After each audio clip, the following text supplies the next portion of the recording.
Hi guys, welcome back to Origami Twist. Today's video is adorable. It is a triangular prism and it uses that same 4-inch equilateral triangle template that we made a couple of videos ago. So I'll put all the links to that in the description box below and we'll get into making the template so that you can make the second triangular box in the series. And of course the first box will also be linked down below and also at the end of the video. So of course you're going to need some lightweight cardboard. We just finished our Wheat Bix box this morning, so that's what I'll be using for the template. You're also going to need a pair of scissors, a small hole punch, a scoring tool of some sort, either a scoring blade on your paper trimmer or something to this effect, stylus, a pencil, and a ruler. And of course a piece of paper. I think, I'll correct myself later in the video if I'm wrong, but I think you'll need a 12 by 12 in order to make sure it fits. It's possible you'll be able to do it on an A4 or an 8.5 by 11, but I'll let you know in a little bit. All right, let's get going. Okay, so to begin, you need to know that you're going to have a triangle in the middle, and then you'll have 3 triangles coming off of each of the sides, as well as some tabs. So just make sure you've got enough clearance that your triangle will not only fit next to the end of the paper, but it also fits another one and then another one coming off of all the sides. So try to work towards the middle of the paper. And you can just sort of go by eye to lay that out, but just make sure you're not popping off the end of the cardboard. We're going to lay the paper down and trace around your triangle.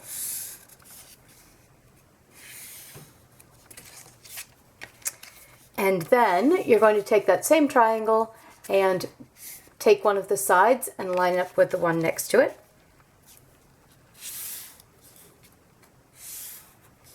Being as accurate as possible when you do that, because when everything comes together to connect, it needs to be fairly accurate with the angles. Then you're going to take your triangle and once again line the side up with it and trace it again. And then one more time down here, and what you'll notice is that the 4 triangles that you're creating create one big triangle. So to check and see if you've done this correctly, take your ruler, and if your ruler can line up with those 2 lines all the way around, you know that it's fairly accurate. Just like that. Okay, now we need some tabs. And it's really only a few tabs that we're making, so that'll be nice. What we're going to do is, I'm using, of course, a 4-inch equilateral triangle here. So for a 4-inch size of this prism, I'm going to go in about a half an inch or a little bit more than a centimeter when I measure in from the edge of the small triangle. You'll be able to see that the proportion needs to change if the triangle is smaller or larger, but you kind of do that by eye to create the tabs.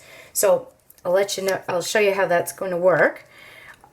I take one of these triangles and measure in about a half an inch and make a little tick mark like that. You can see it close up. There you go. And then we're going to go in from the other side and a half an inch and make another little tick mark, or a little bit more than a centimeter. Okay? Then you're going to take your ruler, and because the tabs for this are on the inside of the prism, it doesn't matter too much if they're not completely accurate. So you're going to gauge just about vertical off of this, but you don't have to make it exact. And you're going to measure a half inch away from that and make another mark. And move down to the other mark and measure out about a half an inch. Again, doesn't have to be perfect. So now I've got 2 little dots here and here floating out in the middle of the cardboard. I'm going to connect those 2 dots using my ruler. And then I'm going to take the ruler and take the end of this line segment and connect it to the corner of that smaller triangle, just like that. You can kind of see where this is going, I'm sure. It's going to do the same thing. The line segment's going to come to the corner of the triangle. And you've got a little tab, which will be used to hold the prism together later. Okay, so now that you've got this tab, you need 2 more tabs here. And I found when creating this one that, I'll open it up, in order to put the little hole at the top, I needed to trim off some of that tab. So what I'm going to do is create another tab here and another tab here, but instead of having it come in at an angle, we'll have it come in at an angle on one side, and then we'll just cut out that section on the other side. So I'll show you how we're going to do that. Once again, with the ruler, measure in. Now, you've got one with a tab, one without a tab, and you're going to go down to the opposite one here and measure in 1/2 inch on both sides of that smaller triangle, like that. And then at the top, you could probably measure in 1 inch, to be honest, because you're just going to be trimming that part off. And then once again, measure out 1/2 inch, and just eyeball it. It doesn't have to be perfect. And measure out 1/2 inch on this side, and same thing from these 2 marks that have been gone in about 1 inch. Okay, and connect the dots.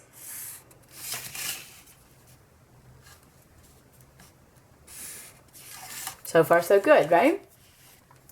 And ignore this line here, that's just floating in the middle of nowhere.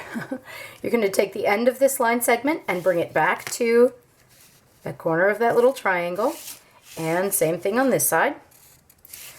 So now you can see that these 2 angles are very similar to that one. And then this one and this one are just going to come in straight, 90-degree angle.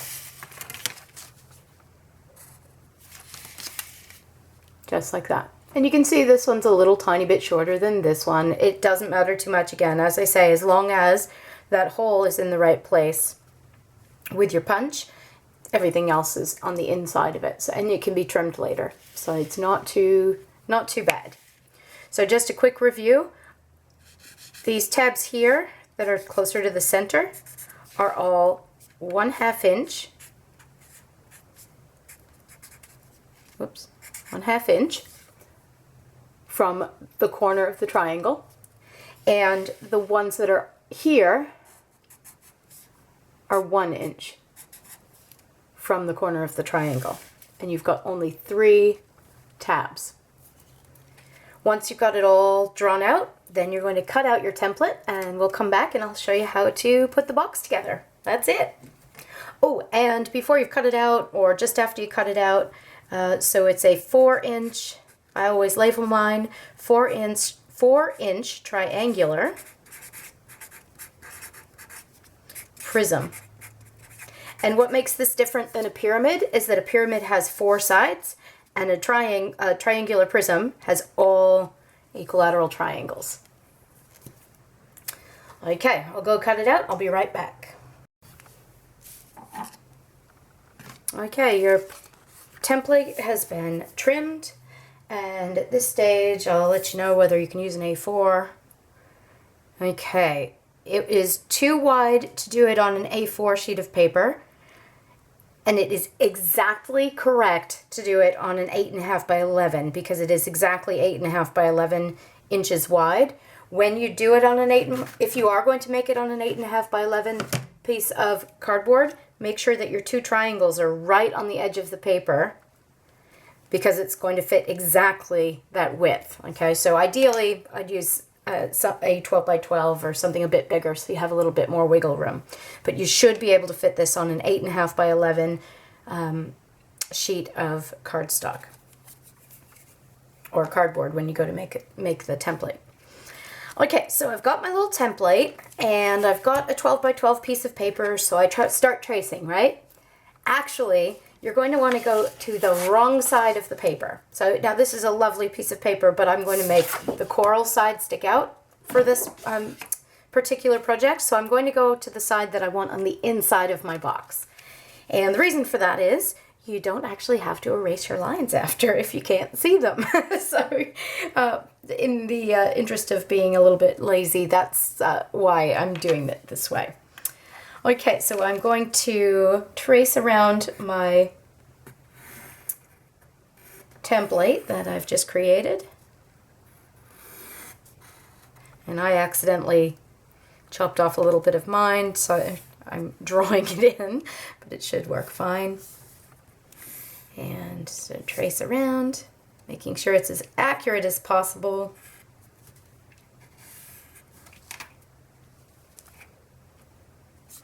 And if you need to, you could use a little bit of repositionable adhesive to stick it down so that you don't, it's not shifting around. And then I'm going to cut this out, and again, I'll be right back. Okay, so now that I've cut out my template, we're going to start scoring. So if you don't have a scoring stylus, you could use a pen with the ink out of it, or even a metal crochet hook. Essentially what you're trying to do is create a crease in the paper so that it's easier to fold. So anything you can think of that's not sharp, that would create a nice sharp crease and not cut the paper, would be perfect for this. Okay, so the first marks you're going to make are, or the first score lines you're going to make are those triangles that we drew into the template. So essentially anywhere you've drawn a line on your template is going to be a score line. So I'm going to start with those triangles, and you can see that here at this notch and here at this notch are the two end points for that line segment that you're going to create with the scoring tool. I'm going to turn and do the same thing here.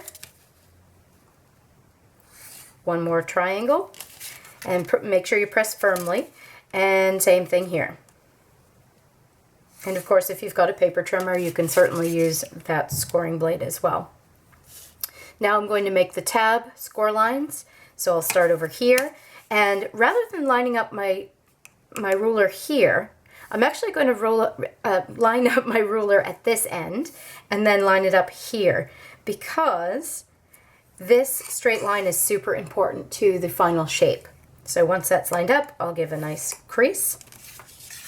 And same exact thing at the big end and the big end rather than here, and score, and turn and do the same thing once more and score. Now all you have to do is fold and tie it all together. So fold each one of those creases, and I'll fast forward so you don't have to watch me do it. And then we're going to start sticking everything together. So we'll start with this lone tab that's out here. So not the one that has two tabs, the one that has one tab. And we're going to put a little bit of double-sided adhesive, which I've already done. And then you're going to put a little bit of double-sided adhesive in the middle of this tab and the middle of this tab as well. So put the single tab together and line it up nice and neat, and pressing from the back, squeeze it together so that it's super accurate and a nice neat line. Keep in mind with your double-sided adhesive that you want it to be as close to the crease as possible so that you don't have any little gaps. And now you've created your box. If you are using this as a favor, you can fill it up with treats. I totally recommend any candy that is wrapped, especially Lindt chocolates. That would hold 4, maybe 5 or 6 Lindt chocolates. You could use it as a wedding favor, really. Be quite good. So you're going to fill it up, and you're going to put about 8 inches or a little more of ribbon through those holes from the outside. So one end into one hole, and then the other end into the other hole.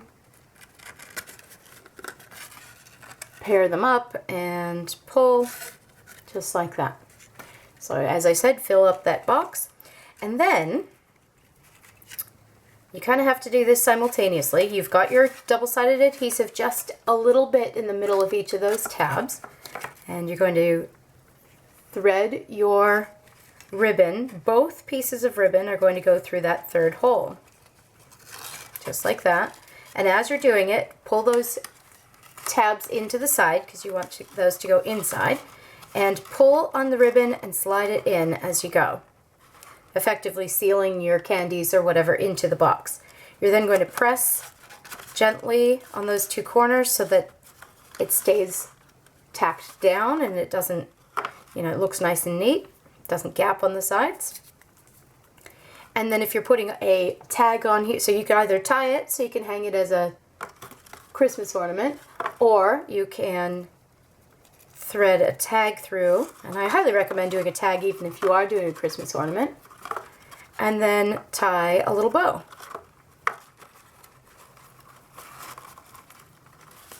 And that's it. One triangular prism box, perfect for a party favor or any number of things. Would make a great gift as well. I hope you enjoyed that. Please subscribe if you did, because I've got lots more coming just like this. Also, please press like on the video if you enjoy this sort of video. That lets me know that this is the kind that I should be making. And please comment below. I'd love to get to know you and meet you and that sort of thing. And until next time, I hope you have a great day, and we'll see you again soon. Bye-bye.